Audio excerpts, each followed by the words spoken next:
Ladies and gentlemen, welcome back. It's been a long road so far, but we are starting to approach the end. Right now, this is the loser bracket final. These two teams get one more opportunity, grand final or bust. There is nothing else for them now. The winning team, of course, will go on to face Fabi, who so far have looked dominant. These two teams really want another crack at them, but first they have to get past each other. It is going to be the Xmen versus Vibe. Joining me to break this one down on the desk, of course, two well-known faces of EU Halo. It's going to be Wonderboy and Onset. Hi mate, you right? Hi. It's been a while. Has been a while, hasn't it? It's like been strange. first series of the day. It's good to be on the desk with you, Harry. It feels good to be on the desk with you. Shame we have to share it with Bryce every it's time. a real shame. I was going to say the same thing. I can't believe I've downgraded so hard. Feelings mutual, Bryce. It always is. I know. Carry on. Don't lose your flow. Yeah. I'm just a little bit jealous now because I can see the talented people, you know, Sims and Bravo, they're getting ready to cast, and I'm sitting going, why can't we switch the desks around? Where did it all go wrong? I know. One thing I will say, we don't pay you to hold your cards upside down. Come on, man. Oh, for goodness sake, please be professional, Bryce. Sorry, there we go. This guy. Well, I suppose it's probably the only mistake I'll make today. Unlike you two. Wow. Anyway, enough banter aside. What we are going to talk about now is this game, your first impressions on it. Now, interestingly enough, Moses from that last game, he says he thinks Vibe are winning this. Do you agree? I can't disagree with anything that Mo says at the moment because he's dominating and performing and fulfilling every single promise that he's made. Yeah, if we disagree with him, he might 1v1 us on Halo and dominate us, and that's something I don't want. I don't need dominating anymore. I'm already bad enough. Or he'll just shout at us from down there because he's been letting off some noise so far today, and I don't like confrontation, especially. I don't like people shouting at me. That's not good. Yeah, it's not fun. In real life, we're both just big softies. Big softies. Okay, so kind of coming into this game, what are your initial impressions then? The Xmen, what's been called a gold squad at the start of the season, hasn't really panned it out into such. Against Vibe, who definitely have a lot of community following with them. They're certainly a fan favourites for a lot of people in the venue. But, I mean, before we get to either of them, can either of them even take on Fabi? Who do we think is going to win this one? Well, I'm going to throw this one to you, Harry, because... Who's going to win this one? It's a difficult one. It's a tough one, like you say, Mark. Like you touched upon, Brycey, God Squad on paper, they definitely 100% upgraded with Ramming. And it's not a player versus player upgrade. I think Foxy is a better player than Ramirez, but I actually think Ramirez is a better fit for this squad. I said it on the Pro League broadcast, I say it constantly. I think Ramirez for this team is perfect fit. He has superstars around him, he can perform to his own level and his own potential with the superstars around him, and he can make the superstars on his team play very well as well. So Xmen on paper, very, very good. Are they better than this Vibe squad? That's going to be an interesting question to see if we can actually get answered during this series. Obviously we will. I don't know, man. It's so tough. I think this is actually a very, very close series. A lot closer than people think because Xmen so far, I mean, what have we got to go on from there? They had a series against Infused. They dropped a couple of games, a couple of Slayers. And then they just got absolutely smacked around by Fabi. So there's not a lot to go on so far from the Xmen. Whereas on the Vibe side, we actually have a lot to go on because they've gone through the losers bracket. They've had a tough run against Fabi, quite close games, 4-0, but closer than the 4-0 would suggest. Whereas the Xmen, I feel like there was a bit more of a stomp, right, when they lost 4-0 to Fabi. So Vibe have that losers bracket advantage, well not advantage, but that losers bracket run behind them. They have the advantage of having played like a little bit more and, you know, gone through some tougher games than the Xmen. So I'm actually looking forward to this series. If I had to give a slight edge, honestly, I think probably Vibe is one. Well, I'll tell you what, let's take a little look at the videos and the maps now to try and actually figure out if we can split the difference. All right, so this is going to be map 1. And as you can see, Status, Fathom, and Truth taken out this time. We are going to be playing Colosseum in the first map I think I've seen the entire day. Colosseum CTF will be up first.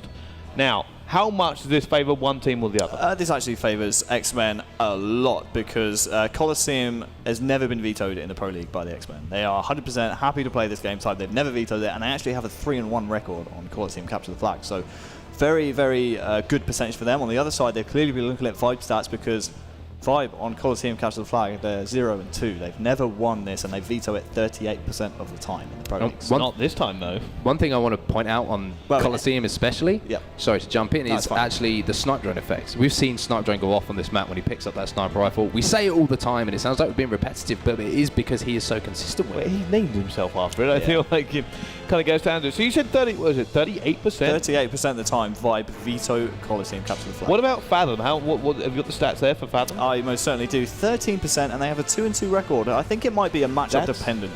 record. That's kind of weird. The fact that the one we're playing is actually the one they keep vetoing. Yeah. So you think this is more of a targeted ban? I think, probably a targeted ban. It's interesting that they decide maybe they're just not feeling Fathom today. Maybe they're like, you know what, I can't really be bothered to play that game type, to be honest with you. I'm not really feeling it. And I think if we saw on the veto there, on the graphic, I'm pretty sure Xmen had their last veto and they vetoed Truth. So they basically had the choice between Truth capture the flag and Coliseum capture the flag. They decided to go with Coliseum, clearly because Vibe are 0-2, they vetoed it a lot, and Xmen actually have a very good record on Coliseum capture the flag 3-1. Okay, well, I'll tell you what, let's take a little look at all of the maps now and see how we think this is actually going to play out between the two. So, Coliseum, double Eden, Truth, double Plaza, and we end up back where we started on the Coliseum, but this time it's Slayer. Okay, on set, give me your first impressions. What do you take away? This is the first time we're going to see sort of quite a lot of repetitive maps. We've seen Eden twice, which stands out to me at the start of the series. We haven't seen a huge amount of Eden, but the one Eden game we have seen, especially the Strongholds game, we have to talk about how dominant Xmen were against Infused on that. I mean, that was the fabled Warlord Goose. I don't want to bring it up too much, but that was 100, and it was just total and utter domination from them. So they're obviously very, very comfortable on Eden. So it'll be very interesting to see early on in this series 2 games of Eden that really could strongly favour Xmen as well as this Coliseum game. Interesting thing about these game types actually is the fact I think 4 out of 7 actually feature a sniper rifle, and snipe drone is on the map and Septic's on the map. So look for fights on those maps. I'm pretty sure Coliseum capture the flag, Eden Slayer, not Eden Strongholds, Plaza Slayer, but not Plaza Strongholds, and Coliseum Slayer, all in this series. So basically, Coliseum capture the flag, Eden Slayer, Plaza Slayer, and Coliseum Slayer, they all feature sniper rifles. So watch out for Snipe Drone and Septic battling on those maps. Okay, so here's an interesting thing for me coming into this. Now, obviously Coliseum, that's basically the first pick coming in for Xmen. Then you've got Vibe taking that Eden Slayer. They said they want that one in. Eden Strongholds though, so whenever I see a double map, I always sit there and go, it's a little bit of confidence, right? If you play a map that you've just won on, even if it's a different game mode, you're quite confident. You're sitting there going, you feel a lot more, it's a lot more kind of just the same old, even with a different thing. However, bearing in mind how powerful that Eden Stronghold is for Xmen, I feel like if Xmen end up taking it, it should be a really easy Eden Strongholds for them. I was going to say, though, the difference between those two game types is so different. We're on the same map, but it is night and day, as Harry said. Eden Slayer, actually quite a sort of meticulous, slow paced game type, always rotation around those power weapons. And we've got rockets on the map, you have the sniper, you have the shotgun, which is so effective, and of course, you know, you've got all of those weapons on the map. It becomes a slowed down game because you're always waiting on the next spawns. Whereas Eden Strongholds, like, oh, you know what? You come with me. We're going for the Stronghold. Exactly. It's a much more manic battle. You're forced into objectives around the map.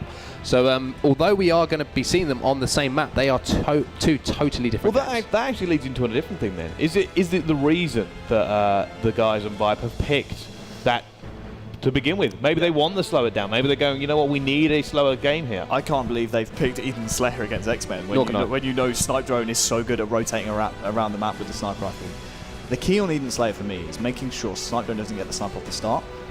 And if he does get it, you have to find him because he's so elusive. We speak about the Snipe Drone rotation. Whenever we see someone on stream with a sniper rifle rotating around the map, it just reminds me of Snipe Drone all the time, because as soon as Snipe Drone gets the sniper, he knows exactly where's safe on the map. He knows where to rotate to. He knows where his team is. He knows where all the players are on the map. So if Xmen can get him the sniper rifle, if Xmen can feed him the information in terms of where is safe and where is not, I think Xmen are going to do very, very well in these game types. All right, well, we've seen the maps. We've talked about them at length now. Let's start getting those predictions down. Okay, I'm going to start with you on set. Who do you think is going to win this one in the end? It's quite interesting because before this series actually started, if I was going to say those teams matching up, I'd go with Vibe. But looking at those vetoes, I'm going to have to go with Xmen because so many of those game types seem to favour them at the start. Literally took the words out of my mouth. Before the series, would have said Vibe. They're you know, good lot of momentum. They have a good, powerful, motivational coach behind them. But looking at the game types, I mean, I think this is the first time that we've seen the vetoes be so important in the series. So important. I mean, Vibe have to beat Xmen on essentially their best game types here if they want to win. Okay, I'm going to disagree with you. I'm going to agree with Moses. I think it's Vibe. Moses. It's not Mose. Well, in fairness, he just parted every other team in front of him. Ah, nice. Saved. Good job. I'm agree with him. I'm agree with Mose. To be honest with you, I think, you know, he's playing so well right now, he can't do no wrong. So I don't think he's got this game wrong either. I'm joining him. All right, no, that's fair enough. It's a fair bet. And to be honest with you, before the vetoes, you guys would have agreed with me. Yeah, most certainly. Like Mark But said, after them, I think probably. Hey, you're the experts. I'm just along for the ride. Let's just get this wrong. Mark definitely brought up a great point in the fact that before this series, we both would have said Vibe. But going into it, having seen the maps, having seen the map layout for this series, definitely I'm thinking now Xmen. And definitely the player to watch on those first couple of game types, definitely going to be Snipe Drone. Okay, so I was actually going to lead into that next, actually. Key players to go through. You're ahead of the curve on set. Brilliant. For the first time in my life. The first time in my life I'm ahead of the curve. Hey, I'm usually the one that's sat at the back of the corner trio. facing the wall. We raise you up. Your hairline's above the curve. Oh, I'm no, sorry. he took the low blow. Come here. He took. Look at the Mine camera. isn't great. Look at the camera. Yeah, I know. Ours isn't Look great. how Look far at this one goes back. All right, okay. Let's move on. Anyway, at least let's move on. I still have hair, though. I've lost control. It's all gone. Do you want to bend forward and just show him the back of your head? Absolutely No, not. I don't think Can we get an aerial come back view? to Halo at some point? Or This is the roast fest, apparently. This is but it. let's go back to Halo. We started Halo's later better. today. I thought we were on. I thought we got through it. I thought we were fine. Yeah. It was all going so well. As soon as you put me and him together, that's it. It's just no holds barred. There's no holds barred. But we love you guys for it. You guys are a little bit of a duo now. I'm sorry. It's like yin and I yang. You nearly guys swore at you, complement but each other. I held it back. Well, apart from the division on the desk, everything's fine. But I'll tell you what, let's get this game underway. But before we literally go and throw this to the casters, I kind of want to just say what each team has to do to win. Now, you've already highlighted Snipe Drone, got to shut him down. Is there anything else we need to look at? Another player, we talk about Snipe Drone being so good with the sniper rifle, but another player, you look at this Xmen lineup, and it's so interesting that you say, oh, skip Snipe Drone, the sniper. You go back to H2A, Chalky was arguably one of the best snipers, not only in Europe, but in the world. Yeah. So there's two players on that team who know how to use that weapon so effectively. And I think it's definitely going to be down to those two players. But I think you highlighted it brilliantly on the Vibe side. It's going to be a battle initially between Septic and Snipe Drone, between those, getting that rifle and putting it to best use. I think on the Xmen side, feeding information to Snipe Drone, is key. And I think the best player to do that in the game is Ramirez. I mean, his communication is absolutely top tier. He knows exactly what he wants from his squad, and he knows exactly what he wants to tell his squad to do. And most of the time, his squad will do it. Snipe Drone already knows exactly what he wants to do with the sniper rifle. So as long as Ramirez can feed him the information on the map, as long as his teammates are all calling out, feed him that information, he can go wild. But of course, first of all, you absolutely have to get the sniper into Snipe Drone's hands. If you don't do that, then Vibe have a very, very real shot of taking this series. Okay. Now, here's an interesting thing, right? Because you guys have based this on the veto. So I'm now actually going to ask you for the scoreline, which I haven't been doing an awful lot this weekend. Because I feel like quite strongly that already I think the first 3 maps you gave to the Xmen. So are you seeing maybe a 4-1, a 4-0? Do you think that maybe it's just the first 3 maps? I kind of want to know where you're feeling with this. I think personally it will be a 4-1. I think Xmen take the first Eden map, but not the second. I think it's Eden Strongholds the second Eden map, right? So I think they play Strongholds afterwards. I actually think Vibe take the Strongholds, but that's the only. Wow. I think that's the only game type they take in this series. I'm going to say a 4-2. I think these are 2 quite evenly matched teams. As I say, the vetoes are massive in this one, whereas before we would say Vibe are the stronger team. So if they win those first 3 games, they will have momentum. It's going to be really difficult for Vibe to get back into the series, and I think that's what's going to give Xmen the advantage, and I can see them taking it 4-2. Awesome. All right, guys. Well, thank you so much. Banter aside, you 2 are fantastic at this. Stop it.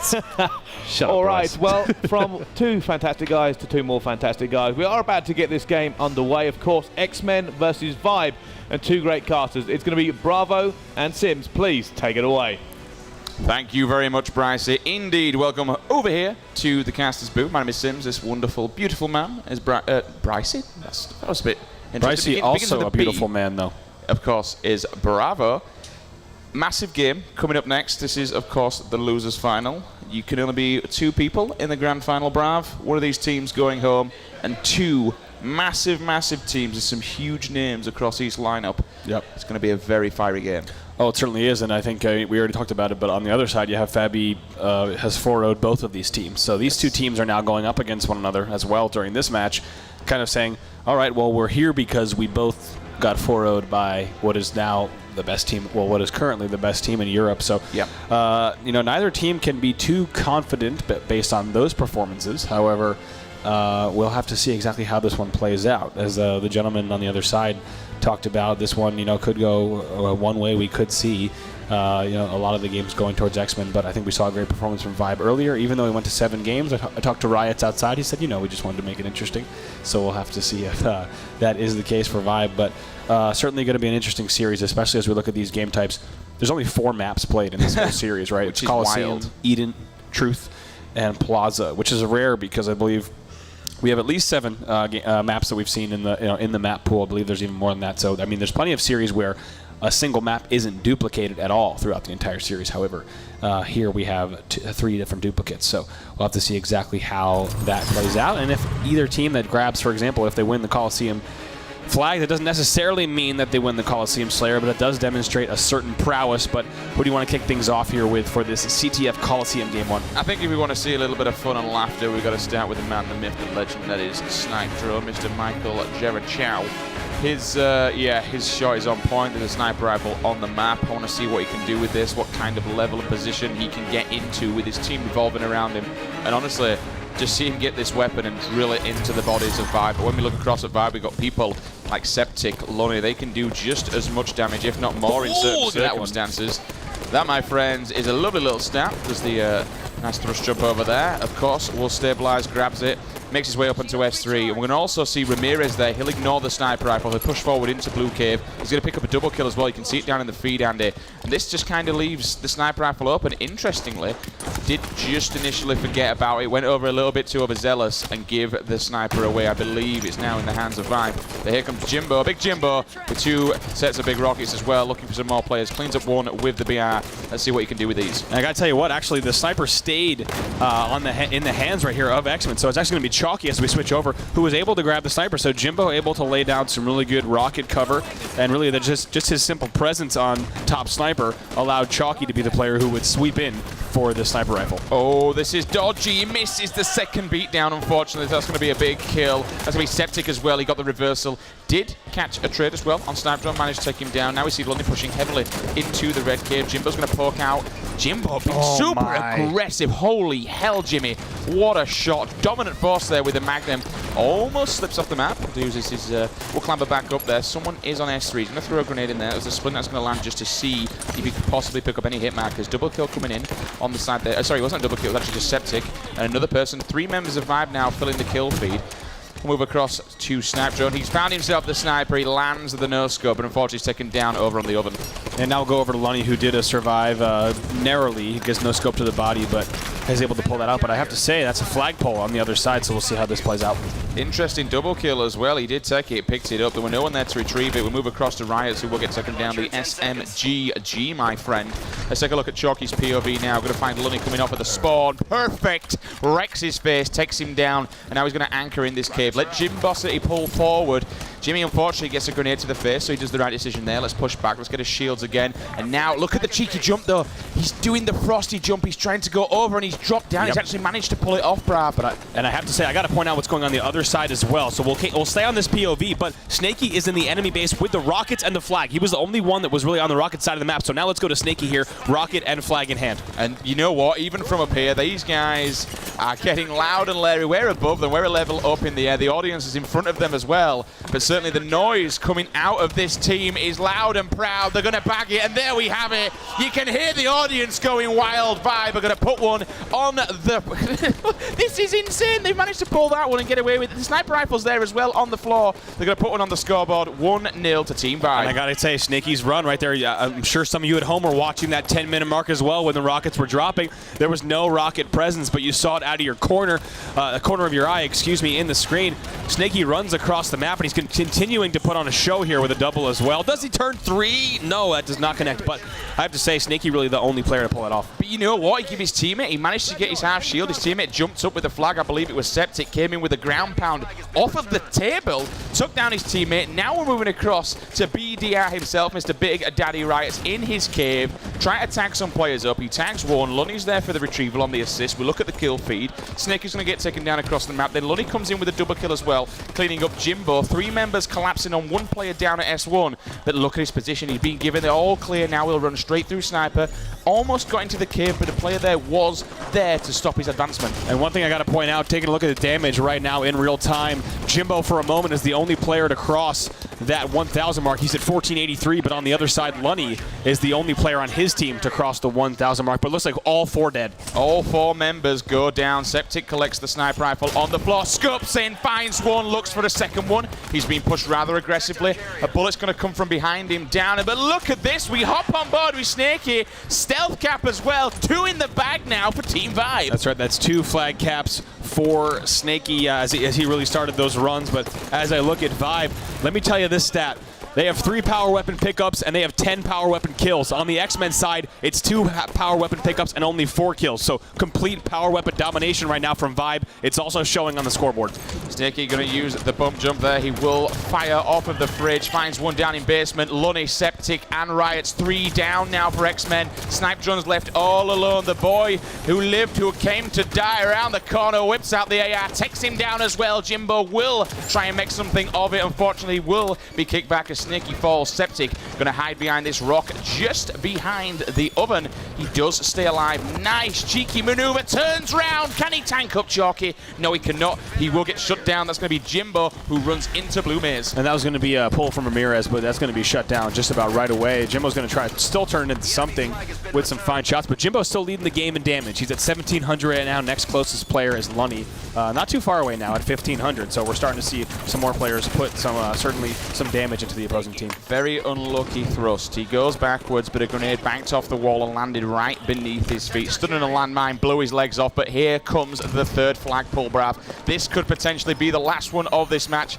and my word, this has been super quick so far. I don't know about you, would you have liked to see him push up more, maybe take rocket control a little bit more? He could have stayed where he was, waited them off the respawn, but I suppose he does have, defense, and he's also got a touch as well. Yeah, I think what Snaky wanted was another player to drop so that he could stay at rockets and kind of fight anyone going bridge. That's not exactly what happened, so he realized he had to step up.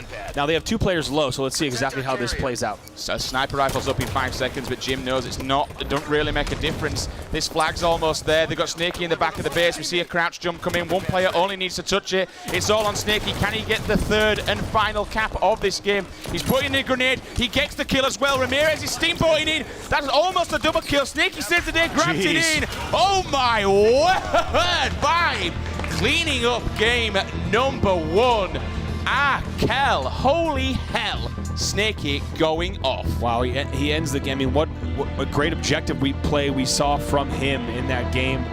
I mean, he almost finishes the game with just as much damage as Jimbo himself. Snaky finishing at 2,221, and Jimbo finishing only at 2,245. So we saw a lot of players on Vibe starting to catch up, and Jimbo really wasn't able to do that much in that game. However, Jimbo leading for his team. He did go 15 and 12, so that is most kills in the game and tied for least deaths. All smiles across the board here on Team Vibe. But as we looked across, I've got to say, Andy, I just kind of turned my head and tilted it towards the Xmen. I looked at that team, and honestly, the first thing I saw, what I said before, and we saw it at Worlds, we see Chalky. He just jumps up, he slams all his teammates' hands on the ground, and you know what? He just says, This is what we need to do, boys. This is how we do it. We've got the kills now on screen. 15, 16, 17 going up consecutively. Snaky, Septic, Lunny. But unfortunately, we look across the pack there. Jimbo at the top, you mentioned it, Brav, with the amount of kills he was racking up, doing well. But unfortunately, I've got to say that's a bit of a standard Ramirez kind of ratio there. We've heard it time and time again about the Neg Ares, but 5 to 16. That's not a stat. No, that's the other. That's also what I have to point out too. At the ending stat, and now this is remarkable. It continued for the guys on Vibe. 3 power weapon pickups on Xmen. Same number. 3 power weapon pickups. When we look at the power weapon kills category, Vibe comes in with 12. And Xmen with 4. They've tripled their amount of power weapon kills. That tells the whole story. Xmen need to be tracking those power weapons better, and they need to be putting them to better use as well. They're equal in terms of how many power weapons they got. However, Vibe with 3 times the amount of power weapon kills, and really that was the deal maker. The proof's in the pudding, you know what I mean? You can see it in the kill feed there, and I don't want to necessarily... I hate to call out Ramirez because of the stuff that we see him doing, but I've got to be honest, Andy, we really didn't see much... You know, we could say he was constantly going for the flag. I really didn't see much flag, movement from Xmen. No. It was always locked down in the base. Vibe were just cleaning up. I think I only saw 2 real good pushes come out of them, and all the rest of the time, every single time we saw Vibe make a push, they made it count, and that was super, super important. And just the teamwork and the team shot was on fire. Game changer. It certainly was. We'll have to see if they carry that into game number 2, which, as a reminder, will be Team Slayer on Eden.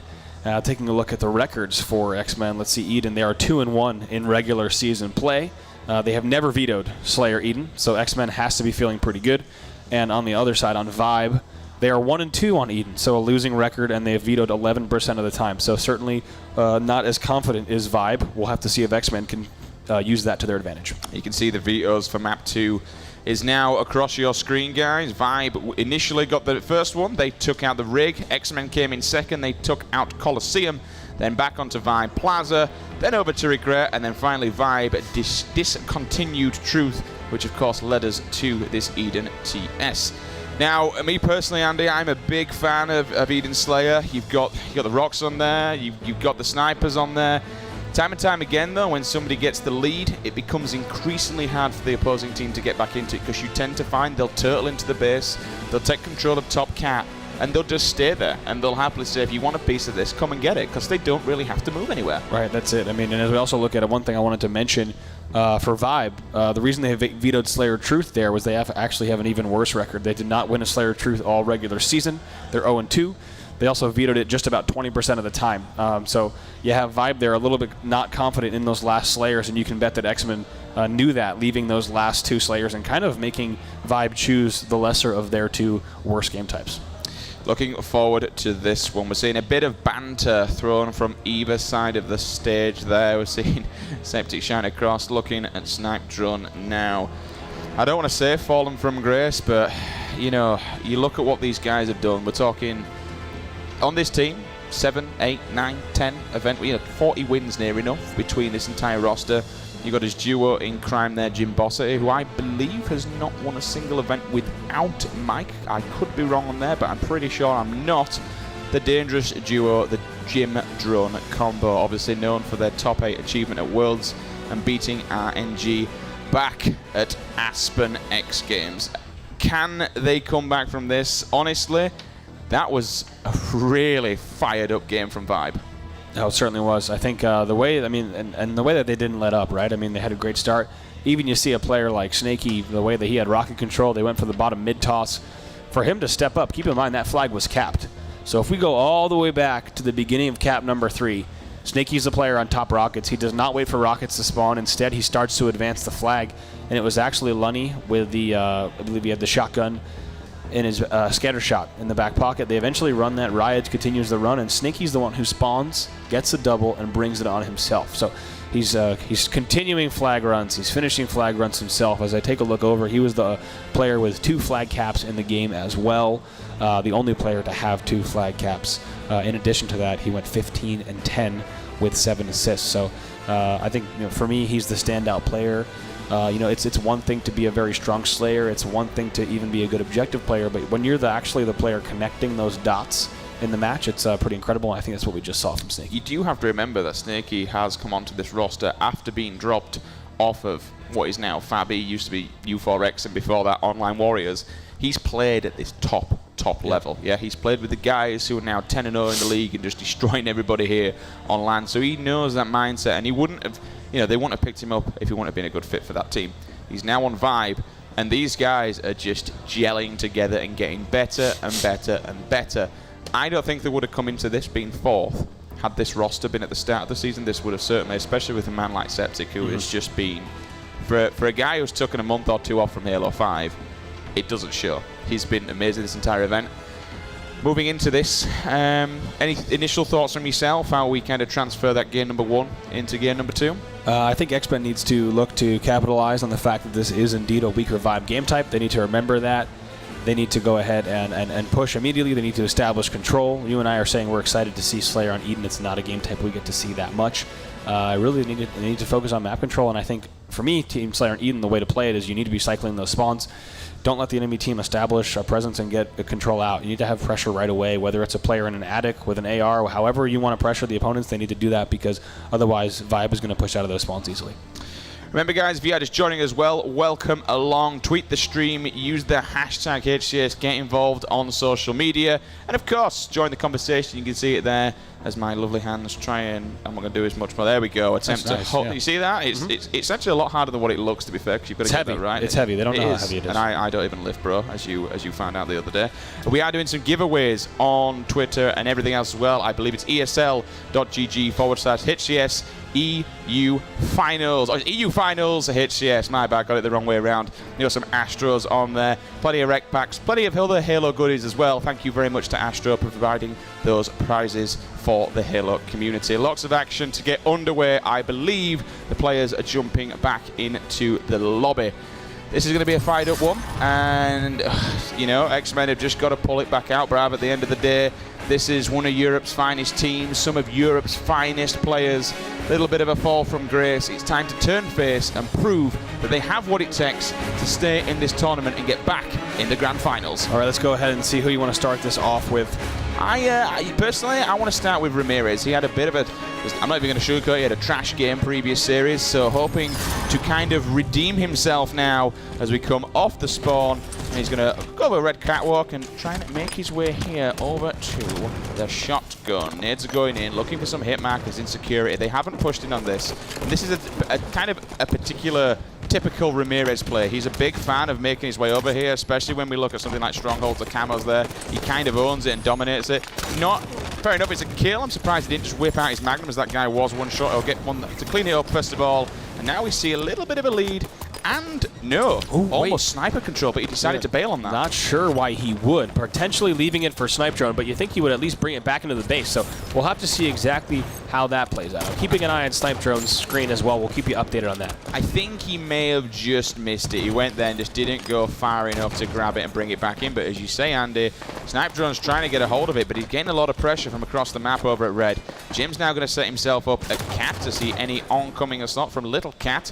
No one's over at Nest as well. I'm looking across the POVs just to see where people are. We got the boys from Vibe. Snakey's just collected rockets. We'll jump over to his POV now, but generally they're amassing around this area. Pretty much from where rockets are, all 3 or 4 members are around him. He's got his team rallying back. They are down by 3 kills. Sniper rifle, though, still untouched. Let's go ahead and go to observer mode really quick because Snakey is on a flank right now with these rocks, and he just needs to catch the right sightline. He might lay it down on snipe drone, but no, hit the pipe. That's right, so now we'll jump out of observer back to snipe drone. Unfortunately, hits the pipe, and that gives snipe drone the advantage to walk away with a fresh sniper in his back pocket.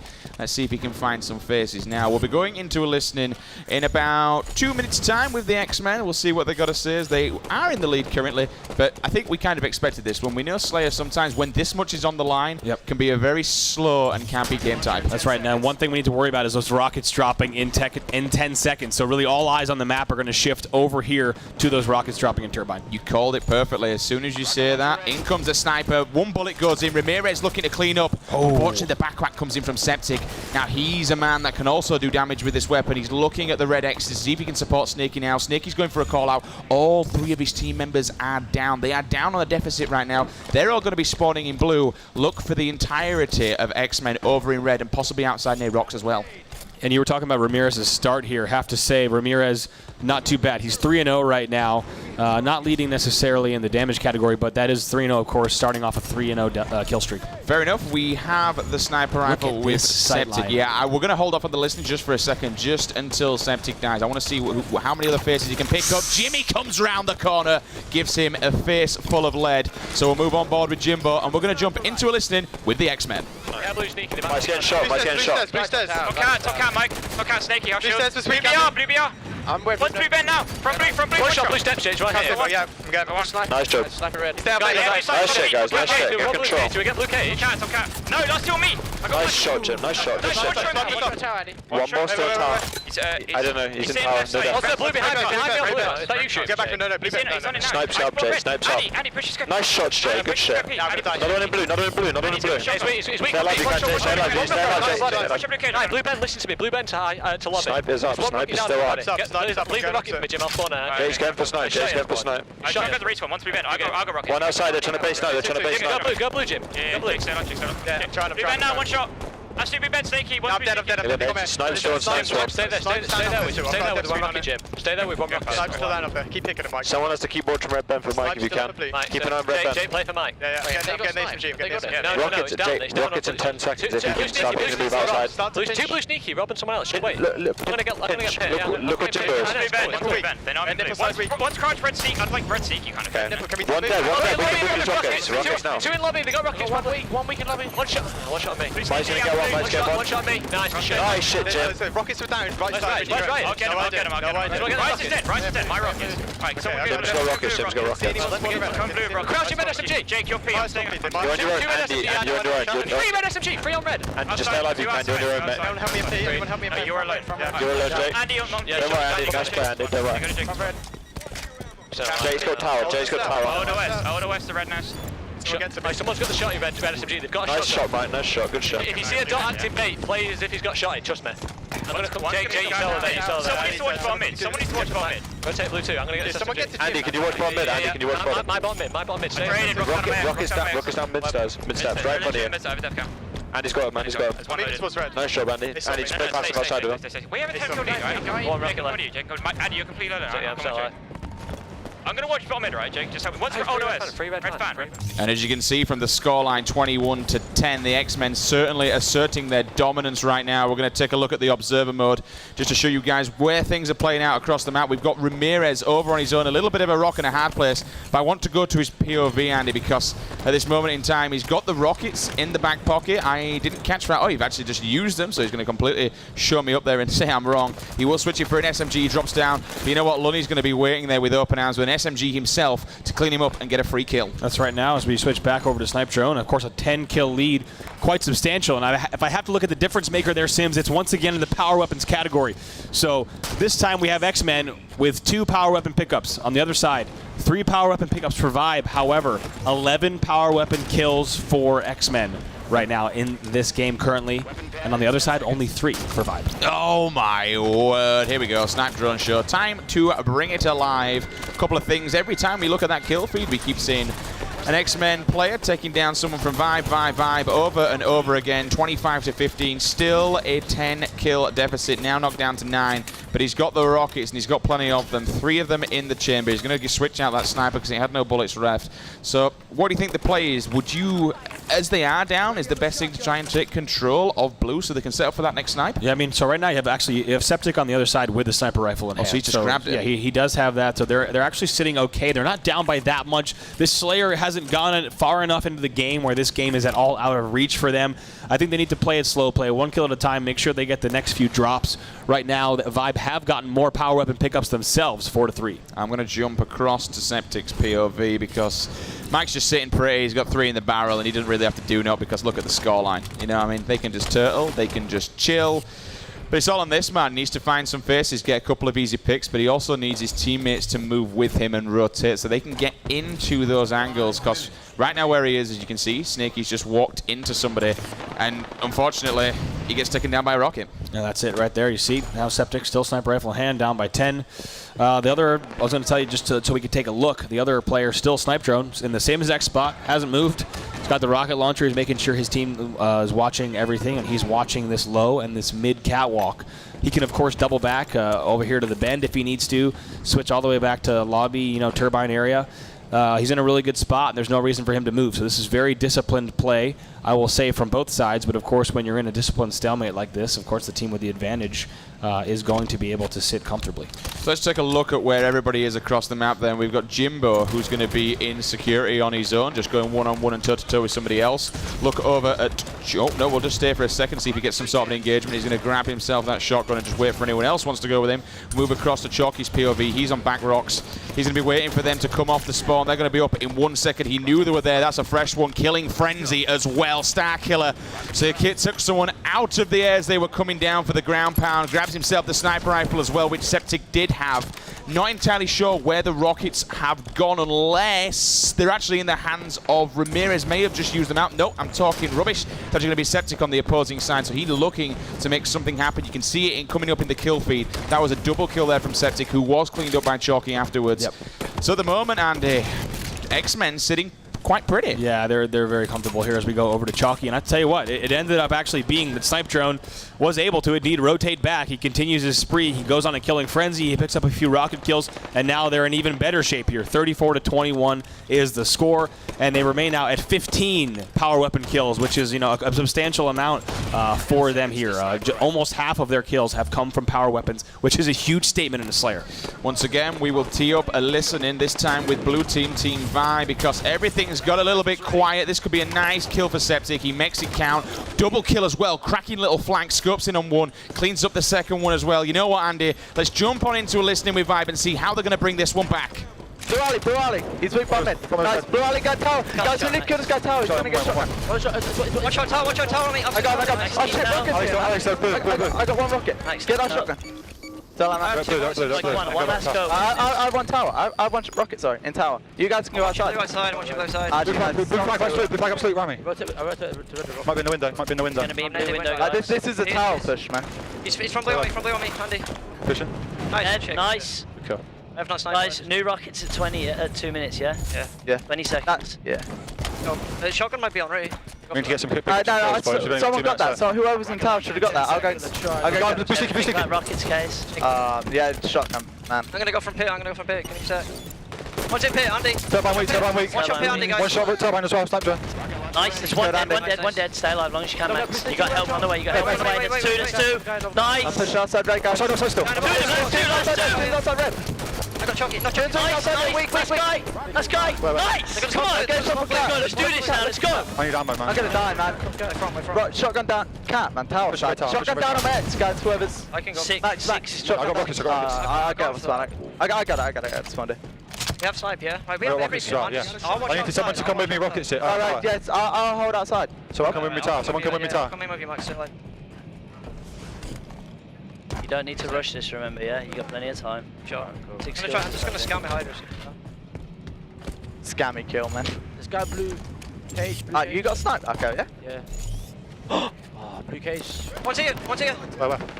Red. Blow you, Max. I'll do Bradley. Nice, that's one. Let's go. 5 more. 1 kill at a time, lads. Yeah, bit by bit. Scanning behind. 1 minute, man. 1 bullet. 1 minute, alright. You got loads of bullets. 1 minute. Oh, bullets. Crouching bottom tower, guys. One above blue cage. Don't. 50 seconds remaining on the clock. 5 kills needed. They need 1 kill every 10 seconds if they want to make this one work. They have the weapons. They don't have the time, though. Unfortunately, Snakey's going to find 2 on Blue Bend. Then we see Lunny getting backed off. Another one will go down in form of Riots. That was the push that they needed to win the game. Unfortunately for me, didn't go their way. And now we're left with Septic, who's just going to go beelining that. And it was the push if they wanted to do it, and it didn't go their way. And I think Riots was even in the basement, trying to hit some rockets that I don't believe even connected. Players jumping over them. So now 41-34. It's all but over here for Vibe as Xmen looks to finish strong. They held off that rush very well. Only 10 seconds left. Yeah, this is just running the clock down now. 42-35. Nowhere can they bring this one. Ramirez trying to land a final shot, but you know what? He knows that's game and set. Game 2 going in the form of Xmen. Ladies and gentlemen, we are all tied up. Interesting stuff. Yes, indeed. I think, as we looked at the stats, Vibe obviously didn't want to play either Truth or Eden Slayer. They were forced to pick which one they wanted to, but at the end, and it was Eden that they picked. However, with a 1-2 record during the regular season, that was a bit reflected in that last match. Some of the key stats that I'm taking a look at here on our dash, I tell you what, 16 power weapon kills is how they ended. So Vibe with 7 power weapon pickups. This is, once again, the whole story has flipped. Vibe with 7 power weapon pickups and only 10 kills. On the other side, it's Xmen with only 3 power weapon pickups, but 16 kills, right? 16 kills out of 3 weapon pickups is pretty incredible. A lot of that is due to what you're looking at right now on your screen. That Snipe Drone and his killing frenzy. 14-5. You called it out. Killing frenzy down in the corner. Randy suicide from Jimbo, but you know what? We'll let it go. He would have been at the top hadn't he got that one. 14-9 from him. 9, 6, 11-11 from his teammates. And then down the board we look 11-10, 8, and 6. But credit where credit's due to the Vibe guys. They were only just negative. Very, very close game. A lot of stuff to go on, but when you look at the assists as well, certainly Ramirez there, chucking 9 on the board, almost hitting double-digit figures. 42-35, it's still a close game. You know, it's not. Time got the better of them. Then they had to go, and they had to go there and then. Yeah. There was no more messing around. That was the push. do or die. Unfortunately, did not go their way. Had they had a little bit more time, they had the rockets, they had the sniper, they may have been able to kind of put something better together, but the pressure was certainly on them. Yeah, I think the one thing that was tough was, I mean, Snaky comes around that corner and he's immediately lit up the second he even popped in. Another stat I have to point out, lastly, in that game, when we take a look at the guys on Xmen, 2 players crossing the 2,000 damage threshold, and on the other side, on Vibe, no players able to defeat that. So not only did they have, the power weapon control, but also really in the assist category and the damage dealt, they really ran the board. All right then, guys, game 3 is about to go live. It's going to be a stronghold. Let's take a look at the vetoes. First up, we had Xmen. They took out the Rig. Then they moved up to the Vibe. They took out Plaza. Back to Xmen. They decided to eliminate Empire Stronghold. So we are going on a back-to-back Eden. We just seen Slayer. We're now going to move into a Strongholds. How do you feel on Bryce's quote earlier on, Brav, where if you're confident that you've taken one map, you're playing the same map again, does that give you confidence going into it? Before you even said what the Brycey quote was, I could tell you that I disagree with it. No, I'm just kidding. I think, it really depends. It really depends on the map. It really depends on the team. And it really depends on the matchup that's at hand. We saw yesterday, for example, Dinosaurs, when they would play a CTF, they're going to win that CTF every time, but if they play a Slayer, that really wasn't the case. So I think there's one thing that kind of goes into it. It's if you just won an objective game on a certain map, you have to feel good about what's to come, and the same can be said about Slayer, but it's going to come down to exactly how that game is played, because as any longtime Halo players will appreciate, the way that a map plays with a certain game type can be completely different, right? The rules that apply here on Eden Strongholds are vastly different from what you can get away with in Slayer. The routes you can take, the things you need to watch, right? The sight lines that are really important and pivotal in the game, those are slightly different when we go from game type to game type. Taking a look at some of the team facts, Snapdrum and Jimbo, highest placing Europeans at HWC Finals, played more capture the flag than any other team, winning 61%. And of course, all 4 players attended the HWC Finals on 2 different teams. We got at the end there, Ramirez and Chalky, who were on Team Fused, and then the Epsilon boys of the Jim Drone combo at the front. Certainly a team of 2 duos. These guys have, I think, the last between, I want to say at least a minimum 7 to 10 events. Yep. They have not teamed apart. And I have to say, looking at the last game stats once again, Snipe Drone and Jimbo were the 2 players to cross the 2,000 damage threshold, and they both tied the game for most kills with 14 apiece. So, they are looking like quite a tandem. All right, then, let's see what this tandem team can do. We're moving back into Eden. This time, it's going to be an objective. It's going to be Strongholds. The first to 100 points, of course, will claim victory and take the lead as we are in stalemate, 1 map apiece. The time will tick down a lot faster the more plots that you do have in hand. If you control 2 plots, you will get some time. If you have 1, you will not. But if you have 3, the time will tick even faster. When you go grab a stronghold, the more players you have dogpiling into that stronghold, the faster it will transfer into your team's hand. That's right, and I think we saw last game that Ramirez redeemed himself. His final numbers in the game were 9 and 11, but of course, a lot that went into the positioning that he played, as they had quite a strong game. So we'll have to see if Chalky and Ramirez can do that once again. But I also got to point out off screen, it's Ramirez with the camo. Let's go over to him. And Ramirez just gives some great, truly great support to Chalky there. He was on the back foot. He was 1 shot. And not only did he get the kill, but he actually got the red nest as well. He's going to hang around this corner. He's going to find Septic. I'm very surprised he didn't go for those rockets. It may have been a nice opportunity to go and grab them with camo. No one can see him, but he's going to leave them instead. We then see Septic there, who's just anchoring Blue Bend. He's going to put some good shots on Snipe Drone. Snipe Drone's going to call for help, but there's 3 people coming off of the Blue Bend push. Great cheeky flank here. However, you can hear and you can see up in the top left there, his camo is flashing. You can see the eye in the sky, which means it's about to come visible to all players. And once again, when he stands up, he will be back on that radar. And right now, once we see how this play resolves here, I think we might see, it looks like, I thought for a second Ramirez is going to get the Ninja. Not the case though, but it's Riot who has the rocket, so let's see if he puts these to use. Looking to try and take down this red nest at the moment, because they are getting 0 points on the board. 15 and slowly ticking away for Xmen. They need to grab something. He's got these rockets, 2 guarantee kills. This could possibly be a triple cap as well, as I can see the blue bend is being transferred. Triple cap in his effect, and now, ladies and gentlemen, you'll see in the corner that will tick up at 2 points a second. That's right now. As you see, finally, Riots and Vibe will get that nest, so that will slow down the total control quite a bit. Looking across, it looks like Rocket's really the only weapon in play right now. On the other side, Chalky does have an SMG in hand, so we'll go over to Jimbo for the first time in this match. Yeah, Riot's kind of floating around out in the open down bottom mid. Not necessarily the place you want to be, especially when you've got Rockets as well. Jim with a dominant perfect shot, takes down one, leans across, gets the call out for the support, picks up the dirty double as well, and will allow his teammate to turn that back and get the full reset. And I love the angles he's playing. He's playing deep on the catwalk. That way he cannot be seen from that red base, from that red nest. He also is going to grab camo here. I believe that's the second camo in a row here for Xmen, but I gotta say I love where Jimbo is playing that, because too often does a player at catwalk get picked off by a player who's desperately jumping out of the window to finish the kill. So Jim does really well. He just backs off, especially because camo's coming up. He goes through the tower door, and now look at this. They have control. They finally lose blue bend, so the enemy team's going to score, but Jimbo doing quite well with his squad. This is a very nice place, though. 2 people are running along the mini cat. They have no idea where he is. He's just going to crouch down for a second. I'm surprised he didn't give him the backpass as he went past.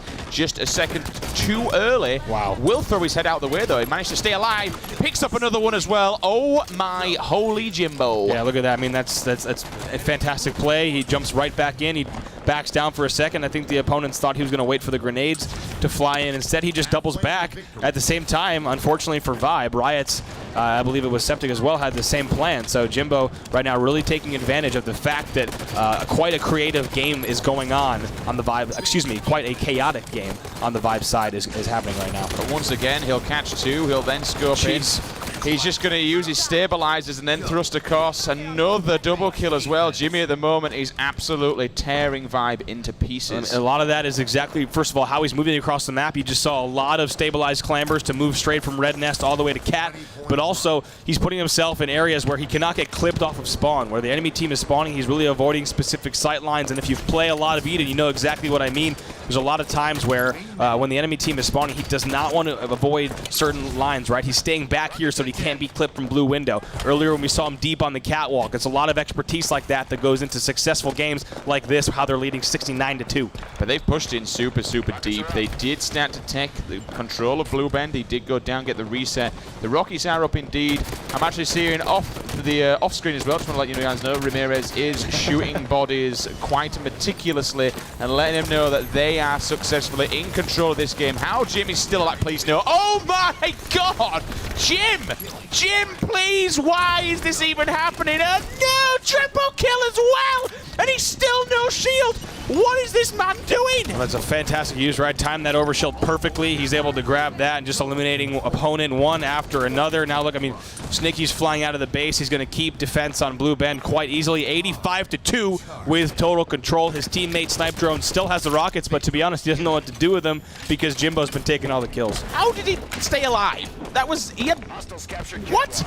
You know, he got the reversal down at the bottom with the SMG, and from that, he transferred that into a triple kill with still no shield. Yeah, I think it was exactly, well, he timed that overshield pickup perfectly is what happened. He was able to grab that OV and turn that, and start to really string the kills together, but they're only a few seconds away from closing this out.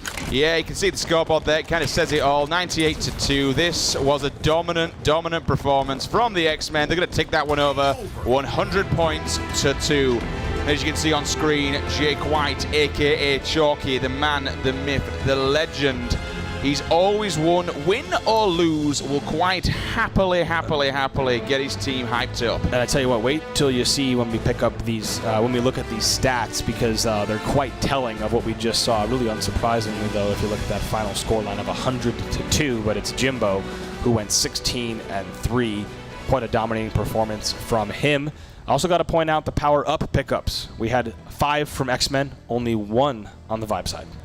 10, 16, 6, and 7. Big Jimmy putting in some big numbers there. 6 assists as well. Only 3 deaths, positive 13. That is a massive round from him. I mean, completely outslayed. They were completely outplayed. Whether you're, when we actually look at the actual kill death, this is how much they were outslayed. 39-17. In the strongholds, there is no way that you're going to win a game unless you have some pretty crafty strategies that are unbeknownst to you and I. when you're getting outslayed 39-17. Yeah, massive numbers. 3 kills for Riots, 3 kills for Septic. Not a great game from them. Down at the bottom, 3 and 12 for Mr. Septic there. 3 and 10 for Riots. 5 and 9 Lunny, and of course Snaky at the top there, but still going negative by 2. I've got to say, I'd be concerned if they play them at Strongholds again. Oh, me as well. It was a dominating performance. They controlled the map of the game in every single way, really, and I think the 100-2 scoreline tells that story. They did it in under 6 minutes. Fantastic work. We're going to be rolling this one into game number 4 very, very shortly. And yeah, I mean, we saw the beating that Vibe gave them at the start. That'll give Vibe an awful lot of confidence. You know, we saw them pumped up. We saw them not necessarily trash talking, but getting quite verbal and letting them know their presence in the arena. But the one thing that I always call out, and it's one thing that I have a lot of respect for him, and when you look at a team like earlier on, we looked towards, you know, Team Infused. When they were losing or when they were winning, they were quite quiet. They was very just focused, wanting to get into the game and do what they do. Win or lose, you will always see this team getting up, getting hyped. Ramirez will say, let's shrug it off, we move forward, we cruise on him. Across the Vibe side, things have quietened down just a tad, but it's not over. You know, we're only in game number 4. There's still everything to play for and everything on the line. That's the case indeed. I mean, looking at those stats once again, it's very rare that we see this, but the stats team just let us know. I mean, you have Snaky was the best player on that team in terms of kills and deaths, and he did go negative. I mean, 6 and 8, very low numbers, especially when you're looking at Jimbo at 16 and 3 and Chalky at 10 and 3. So of course, the gentlemen on Vibe are going to be looking to do a very similar performance here. As we look to map number 4, it's going to be CTF Truth. Yeah, these were, as you saw for the previous game, map number 3. We look towards number 4 and see how this one played out when it came down to the vetoes. I believe it's going to be Capture the Flag on Truth. It's the only map that we saw with which is solo is what I'm trying to say. All the rest of them are 2-2-2. This is the only solo map on its own. We'll get the map for vetoes for you guys at home in just a second and bring them up on screen. On screen right now, you can see left to right. That's going to be Snaky. Team captain bang in the middle. That's Septic. To his right, you see Lunny, and then you see the big arm on the end there, Mr. BDR, Big Daddy Riots on the end, and back of the stage with the headphones on. That's going to be Legend Baxter. Survived relegation on the final day of regular season. These guys are now guaranteed 3rd spot after the elimination of Team Infused.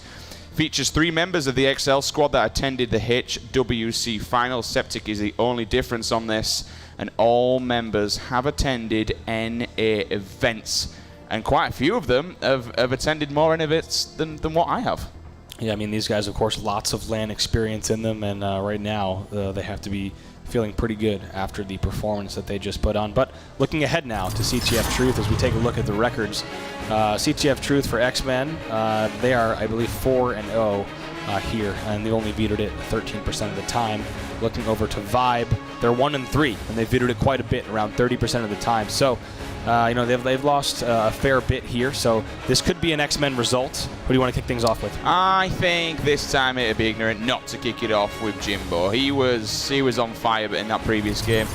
We got people in the crowd and we got some Vibe fans. Let's make some noise. We are moving in to game number 4. Let's get hyped. People in the chat, drop all your emotes as well. We are on Jimbo's POV. We'll get that camera changed in just a second because that is Lunny's camera.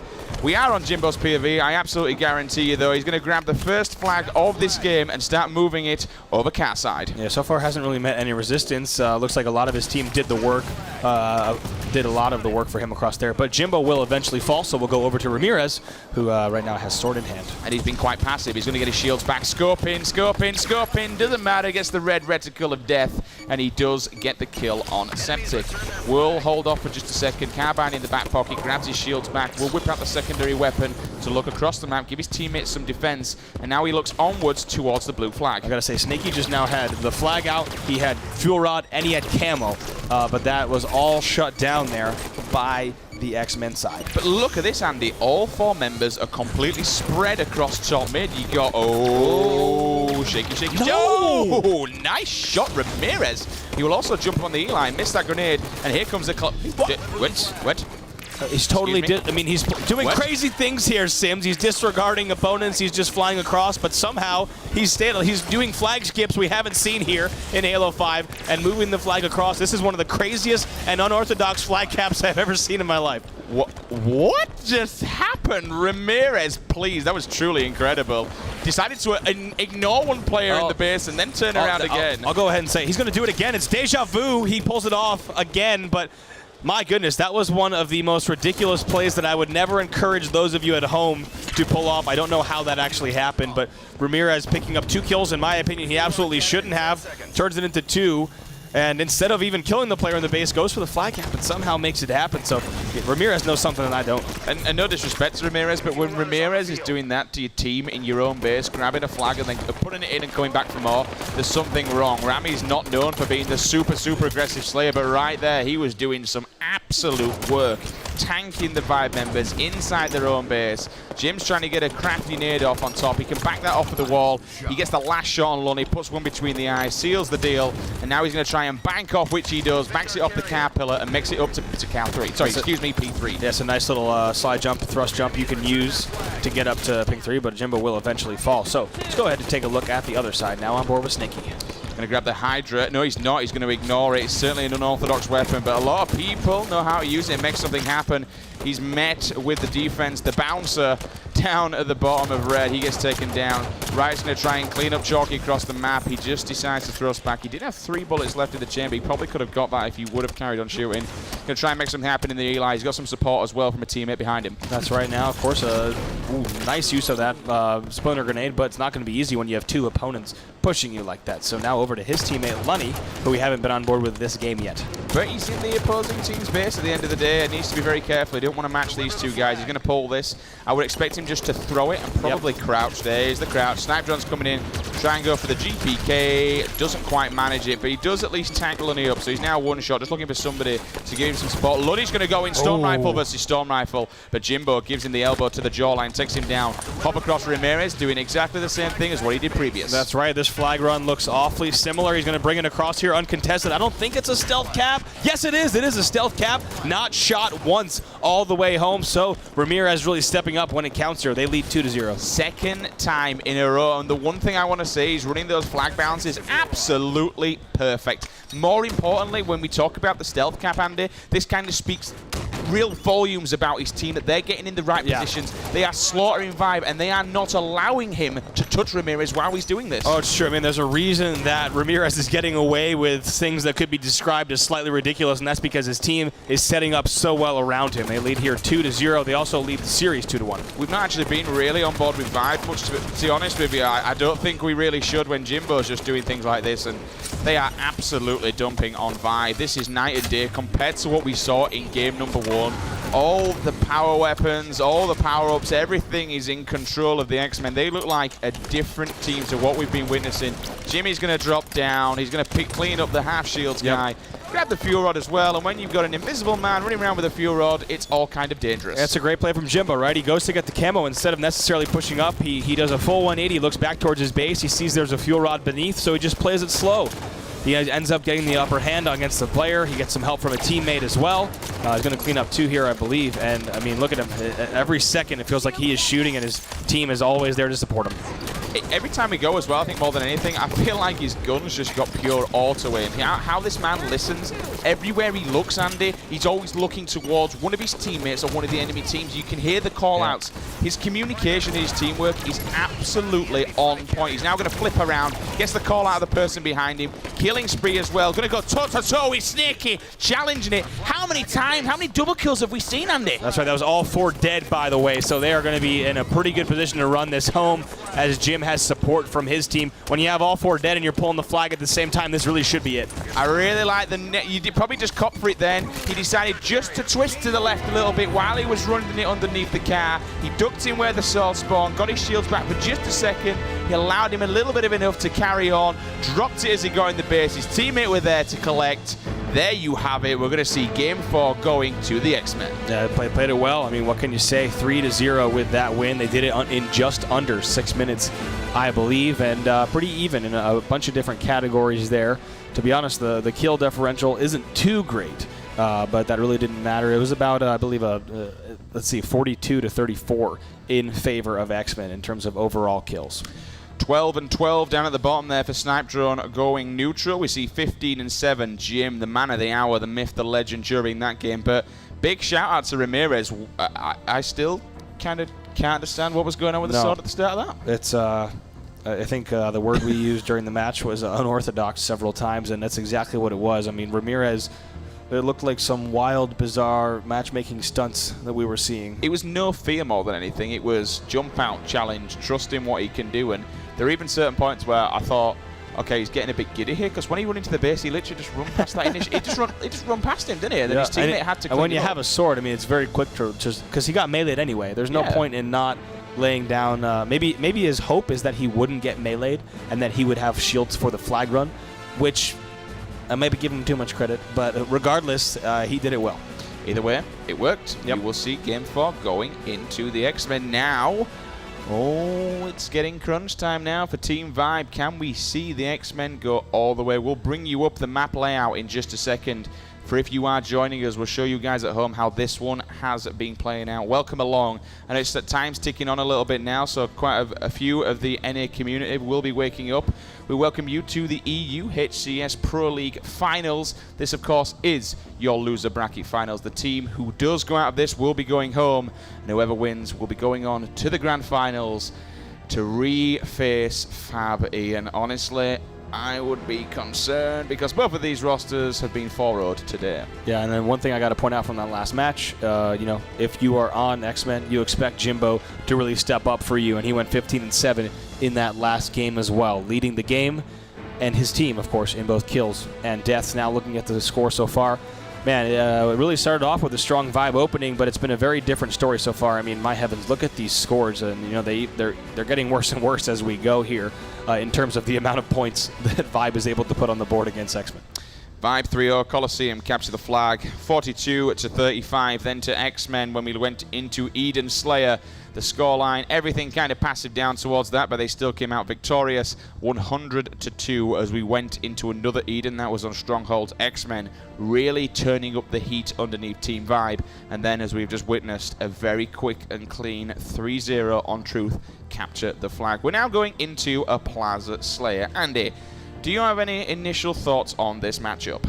You know, I think in Plaza we could see things go either way, but let's take a look at the stats and see exactly where these teams have been so far as we take a look at this. It's going to be a Slayer here on Plaza now taking a look, and it looks like Vibe is actually 0-3. They've vetoed it 25% of the time, and we have Xmen 1-0, possibly, 1-1, and they've vetoed about 28% of the time. So they both equally dislike the game type. However, Xmen does have the regular season advantage. You can see that on the vetoes, this is how we got here. So game 2, there is nothing on that because we have already played an Eden Slayer. We came in with the Xmen with their first ban. They took out Coliseum. Vibe then moved into taking out the Rig, then back to Xmen who disqualified Regret, and then finally back to Vibe who took out Truth, which led us to this. We are on Plaza Team Slayer. Plaza myself, you got to remember, we've got a sniper rifle on there, and Mr. Michael Jerichow, aka Snipe Drone, has been hitting some rather disgusting shots. But you know what? They still can't take this for granted. They need to get this over and done with if they want to book a ticket in the grand finals, but they've got to be careful of Septic. This man earlier on, the shots that he was pulling off were truly, truly incredible. Yeah, and they certainly have the momentum here, of course, after 3 wins in a row in this series. Only one more to close it out. Vibe has their backs against the wall, and then they really need to turn it on right now because there is no turning back after this. Going to go ahead and see which team is going to be able to control. Of course, the Overshield and the Sniper are going to play a huge role here. Team Slayer, of course, first to 50 kills. We will be kicking things off with not necessarily Team Captain Ramirez, but certainly one who can add a lot of maneuverability to this roster and a lot of direction. He's going to get tanked up down from Loop, and he will drop instantly. Jimbo's going to go toe-to-toe. Jimbo does go down, but you know what? Snipe Drone comes in. He cleans up both of the kills to get revenge for his teammates. He's now looking towards the sniper area. Not entirely sure who picked up the sniper rifle. Andy, I don't know if you can see it across the board. Yes, indeed. It's Septic, so we'll go ahead and show you the angles he's looking at. The other thing I was checking was Overshield did indeed get an early burn, so we're not going to see that for a little while. Sniper rifle is really the only item in play right now. I'm not entirely sure which player that was, but there were some cracking shots down there for a loop. They just flew through the air, tanked up Septic to at least put him back in a bit more pressure. Here comes the rotation. Didn't quite land the clamber on the ledge there. He's going to scope up and get himself into Cafe. Really try and just get himself positioned on this map, but he needs his teammates to work around. We can hear the grenades going off. Wow. What?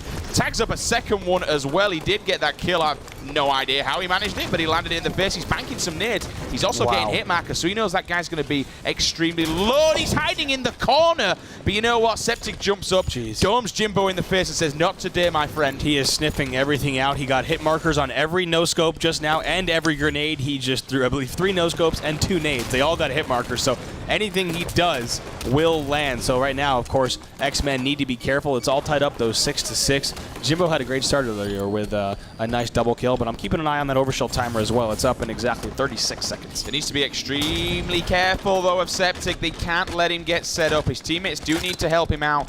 And at the moment, we kind of saw in Cafe there, Andy, they were all kind of dogpiling into him and trying to get the sniper out of his hands, trying to take him down. But in doing so, they actually fed him, and now they've got the lead 8-7. That's it, right. Of course, we're going to see the game slow down just a bit for a second, as Septic is going to continue to keep this sniper rifle in hand. Mike, if he's able to stay alive for another second, I said we go to observer mode here, so we'll see exactly where his opponents are. He doesn't realize there's one right here. He's going to tag that up, not waste a second bullet. He'll then whip out his BR to finish it off. Chalky's crawling around the corner, storm rifle in hand. You can just see all the blue bits of flame coming towards him. He's still getting tagged by Chalky. Chalky's chasing. He's going to duck down, go one-on-one with Lunny. Lunny will come out on top of that as he's got an AI in his back pocket. Will now move to Lunny. Will find himself the sniper rifle, but only 2 bullets remaining. Tries to get a no-scope on Ramirez. Comes flying out the spawn off of the yard. He's now going to rotate around, just listen for the call out, support his teammates, and I believe that's Snaky with the next OS. Yeah, Snaky got that overshield right around the second that it dropped. He did die, but not before he got quite a little spree. As we take a look at exactly what he's done so far, Snaky able to get 4 kills total right now. So second place on his team, of course, Septic, the one you saw earlier with 6. As you can see then, you heard it in the comms, 10 seconds to sniper rifle. So we'll tee up and we'll queue up a listen-in with Blue Team Vibe.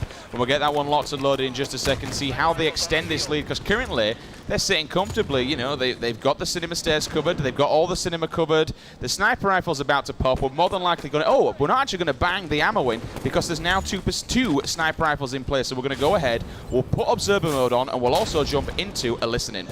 Bottom green's going to take top mid, Mike. I'll go to this guy. We can side. That's the same stairs, Andy. I got 2 there, good shit. I don't know where you've been shot from. I think he's bottom green. S4. I've got a feeling. Blue window, 1 shot, blue window, dip 1 shot. Yeah, it's actually killed, good shit. It's a blue shot, Mike. Weak, 2 shot. Absolutely. Nice. Gold, I think gold. I'm watching gold, Max. Keep it up, keep switching. Perfect. Okay, I'm coming to you, man. Guys, OS 50. Just hold this, man. There's 2 backyard, Why don't you top gold now, top gold, Andy. He knows me. This guy driveway. To fucking. He's got 2 search up. There's 2 on me, man. There's 2, man. Guys, OS is about 49. We didn't need to push that. We did die. One shot. Nice kill, fucking sick. 49. OS, yeah. 49. Oh no, man. Blue, top gold. Top mid, and soda. You getting it?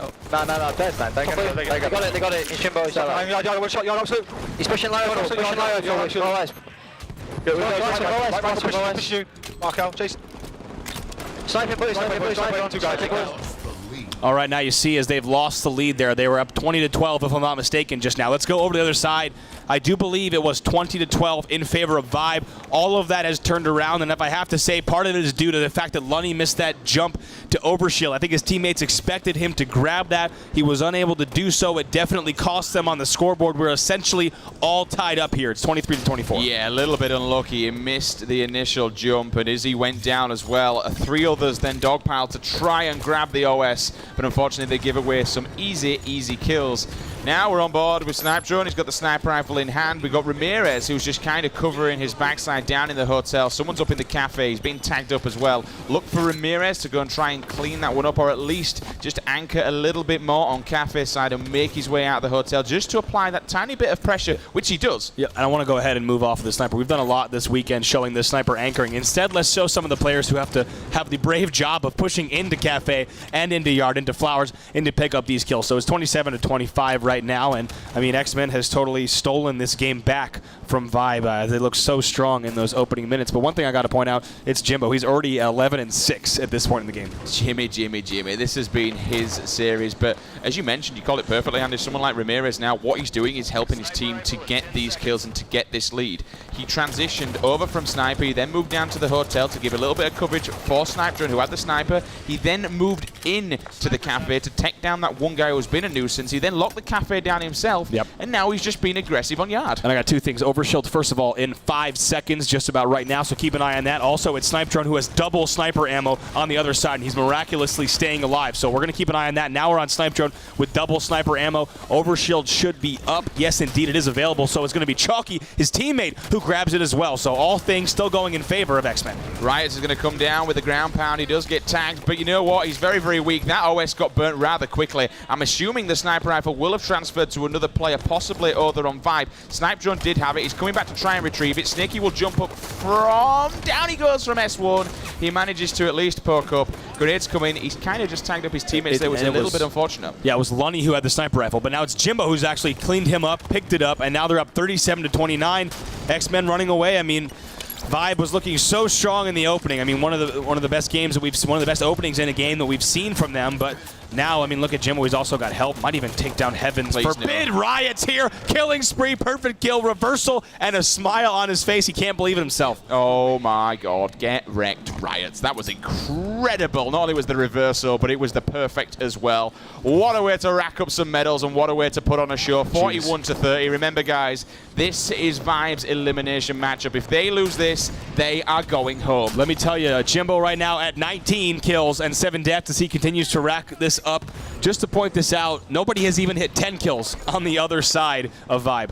This is a bit of a mess. Only 8 more kills, and Jimbo and the merry men of Xmen will be going to the grand finals to try and take down, once again, Fab E. We got Snipe Drone crouching down over in the cafe, trying to look to get a flank. Jimbo's going to push down behind the truck just to try and get an angle. See if anyone was down on driveway. Now 2 players will advance aggressively. You can see they're working in tandem. Ramirez is going to push driveway.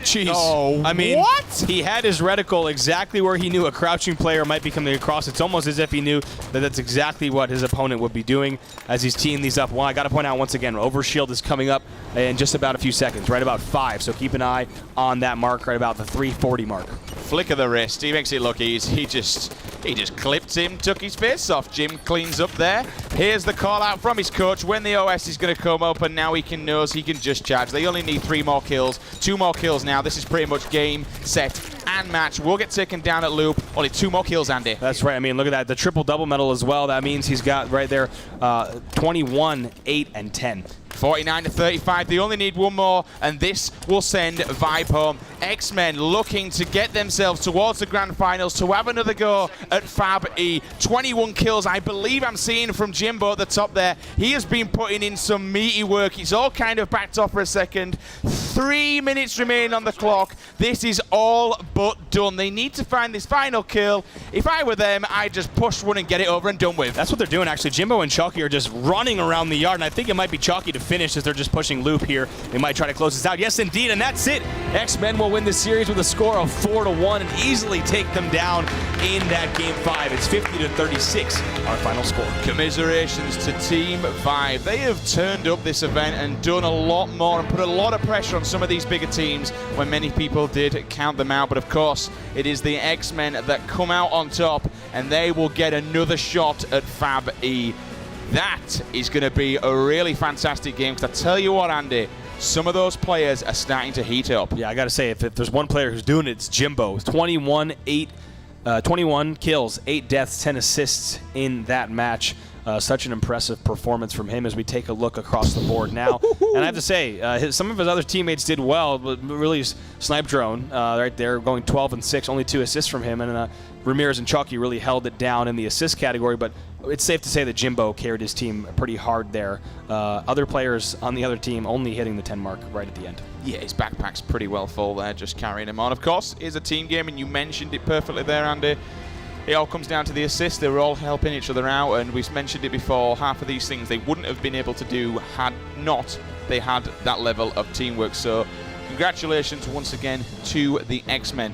They will be going forward to the grand finals. But the whole story of this is they're going down. They've already been beaten by Fabi 4-0. So if they want to take them down, they need to beat them by another 4.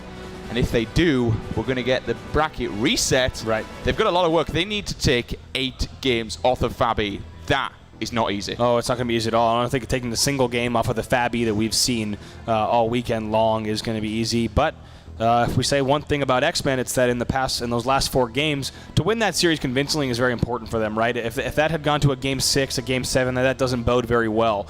Now we finally have a reference point. Fabi 4-0'd both of the teams that you just watched. Now we know that Xmen's able to 4-1 vibe. That tells us, right, that Xmen might have a step above. They may be the better squad of the 2 that lost. So Xmen needs to ride that momentum and that confidence from the past 4 games straight into the next series. All right then, guys, I do believe we have an interview ready, but just before we go down, Andy, that was your last series of the day. I want to say thank you very much for joining us in the UK. Oh, you bet. It's been an absolute pleasure. We hope we've seen some good European Halo action. Oh, we certainly have. I think I may be on the desk for one more, for the analysis desk for the last series. I'll be able to watch it as you guys bring us the action. Excited to see it. But, you know, it's been a fantastic show so far, and I can't wait to see if Fabi can continue this dominance and really roll it straight into the fall season. All right then, guys, before we get on with the grand finals, let's take it to the floor with an interview with Jimbo. Thank you very much, Sims and Bravo. Jimbo, welcome to the Pro League Final. You're going to be there, you're going to be playing in our next match, which is the European Pro League Final. Xmen have remembered it's a LAN, and you can do this, right? Yeah, for sure. If we keep on playing the way that we're doing then, I definitely think we can at least do a better performance against Fabe. Obviously, like, losing to them 4-0 was just not good. We went in after that series, before this series here, we said we didn't even deserve to play Fabe the way we played. I think after the way we played against Fabe, we definitely deserve to play against them. I definitely think we can do a lot better than we did before and hopefully take the W. Yeah, let's rewind the series. You go down 4-0 against Fabi. How have you got your heads up from that? Because I hope you don't mind me saying, but I saw you earlier on back in the other part of the studio, and you had your head down, like you just, I don't know whether you were thinking that thing or whether you were gutted from it. Where were you at? It's never fun losing, especially to players that we haven't really. We respect them, but at the same time we haven't online. Obviously, after this event, we've built one line, and they've played very, very well. So it's fair play to all the players on Fab. Yeah, it just sucks losing, but I feel a lot more pumped now after that game, and confident. So how did you guys get together after losing 4-0 to Fabi? What did you do to get yourselves together to beat Vibe? Because I've had a chat with pretty much like most of the people here in the studio, analysts and some of these fantastic fans that we have here in the audience here as well. I've heard every combination for that series of 4-0, 4-1, 4-2, 4-3, you or Vibe winning. Nobody really knew where that was going to go. What did you do to put Vibe away? So after we lost to Fabe, we just had a massive team talk, just work on us working together in twos, like talking to each other a lot more. Like our communication in the first in the series versus Fab was just not the way we wanted it to. So we went outside, we talked over how we wanted to go into the next series, what we needed to do to win, and I think we executed that fairly well, apart from Game 1. Game 1 was a bit of a slow start, but after that, I think as soon as we started getting rolling, there was no stopping to that point. 100-2 on a Stronghold map. That's disgusting. This is a series, this is a season finals day.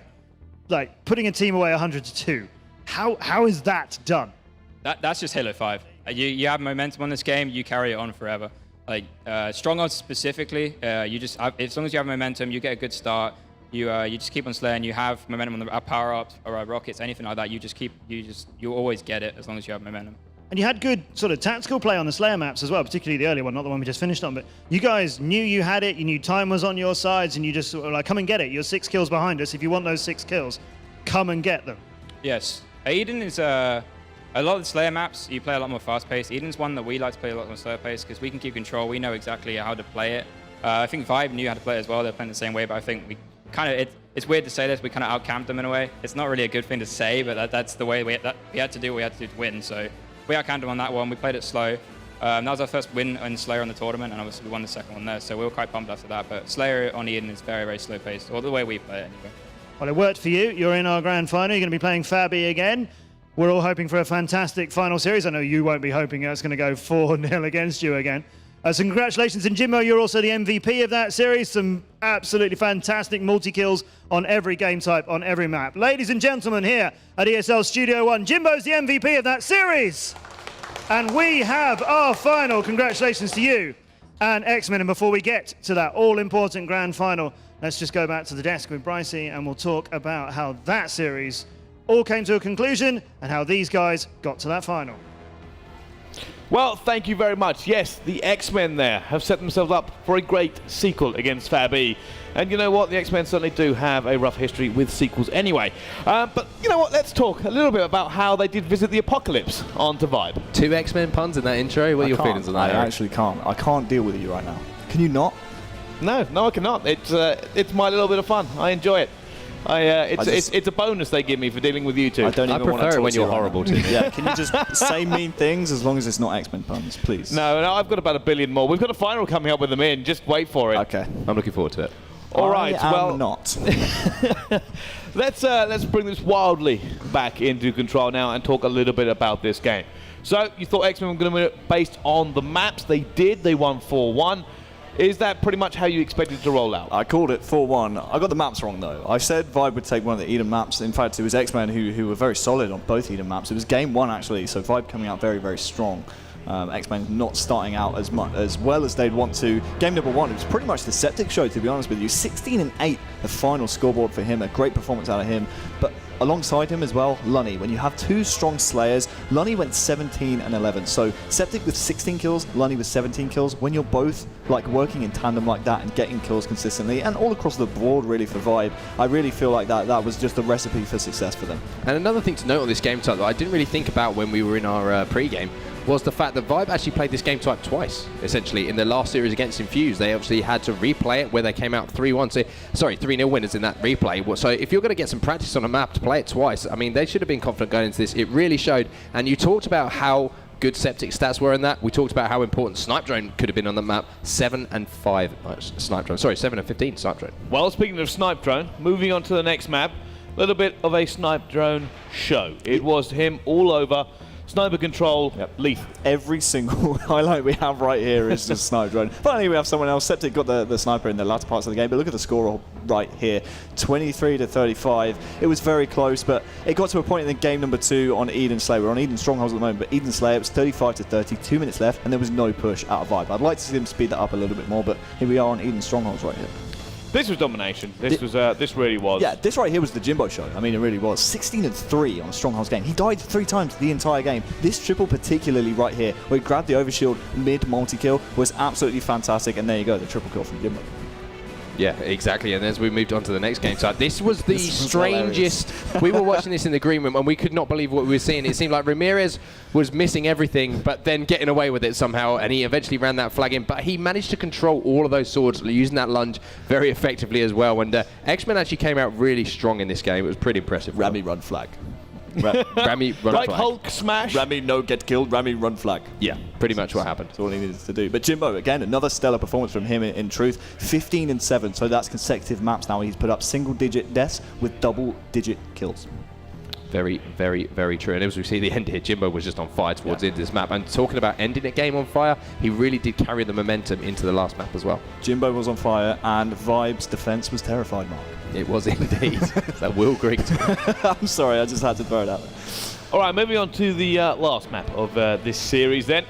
Again, for me, I felt like this was the part where Xmen were just like, yeah, once they got control of this map and a little bit of a lead, it just felt so comfortable for them. They knew exactly what they had to do. Now, Vibe had a pretty good start, but the Xmen, I mean, they just sort of shrugged it off. I mean, they were like, yeah, okay, we've got this. Yeah, basically, it was another case of the Jimbo show. I mean, it's the 3rd map in a row in this series, Game 3, Game 4, and Game 5, where Jimbo had double-digit kills and single-digit deaths. He went 21-8 in this game, I'm pretty sure. Oh. And look at these shots he's hitting right here. This is the losers bracket final of a pro league finals. This is for like all the props basically, and he's pulling off plays like that with stats like that. It's absolutely crazy. Look at that at the end. It was the Jimbo highlight reel. It was as simple as that. And we need to highlight. Sorry, Max. We need to highlight the outshooting perfect reversal on one shot. Yeah, incredible play. Yeah.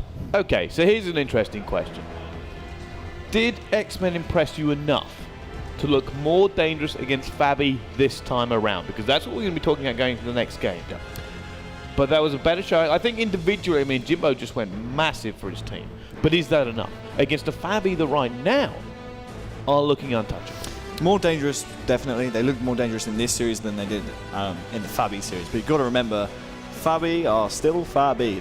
They've not changed, and you've still got to play against them. They're absolutely unrelenting in their aggression, and I don't know, man. I still think it's a 4-0 for Fabi. I don't think it's changed my mind. Xmen will have to come out of the gates. I really feel like they'll have to take the first 2 game types to have a chance in beating Fabi in the series. The fact they've got momentum going to the series now, I think, is going to be a big factor for them. We saw all of their hot players, their big players having big games in that series. So the likes of Snipedrone had a big game in that Eden. The likes of Jimbo finishing really, really hot. So that's going to make them feel a little bit better going into this series. But as we say, Fabi have been dominant so far. They certainly have. Well, I'll tell you what. Let's take a little trip down memory lane. Let's look at the bracket and remind you how we've got to the grand final. Here it is. As you can see, we started off with Fab E versus Vibe. That was a hot 4-0, but Vibe still did look pretty good in that game.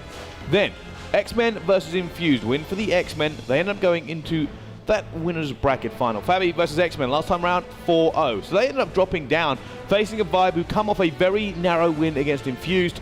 But they made it look simple. They went, you know what, we've got this in the bag. 4-1 for them against Vibe, which has, of course, left us with our grand final. For the Pro League Summer Finals here in Europe, it is going to be Fabi versus Xmen. Now, here's another interesting factoid. If Fabi win this flawlessly, they will have gone the entire season and the entire finals without dropping a map to anybody who qualified for finals. The only teams they've dropped maps for are the teams who didn't qualify for today. Well, if that happens, you can't say they don't deserve it.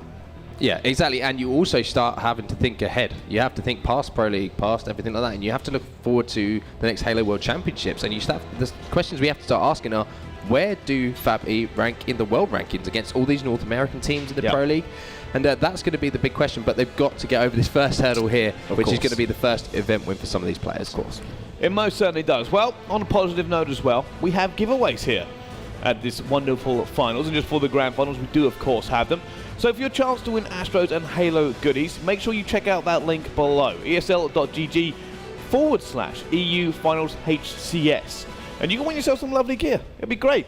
And if you want to, you can donate to Harry, because I feel like he needs some stuff. I need free stuff. I'll always take free stuff. And rec packs as well. I need rec packs. I mean, I play Warzone all the time. I want rec packs. Give me the rec packs. I want skins as well. All right, there is one last thing I want to talk about before we get ready for this grand final. Because we have kind of skipped over Vibe a little bit, I feel.